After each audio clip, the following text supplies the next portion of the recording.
topimse. Ovaj je so. Imam so na lici. Danas je moj prvi put kad sam koristila sunscreen. Nikada u život.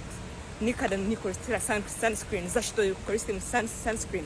Ali danas morala sam zato što danas moja sestra je meni rekla da ona ne može da izlazi na polju zato što oni imaju 26 stepeni u gradu danas. Danas u Mbarara, moj grad, oni imaju 26 stepeni. I rekla sam njoj da ovdje u Beogradu imamo 39 stepeni, danas oni ne može da veruje. Iskreno nikada nisam ni spustiva ovaj vrućina. Nikad. Topim se, imam so na lici. Ljudi, ovaj je so.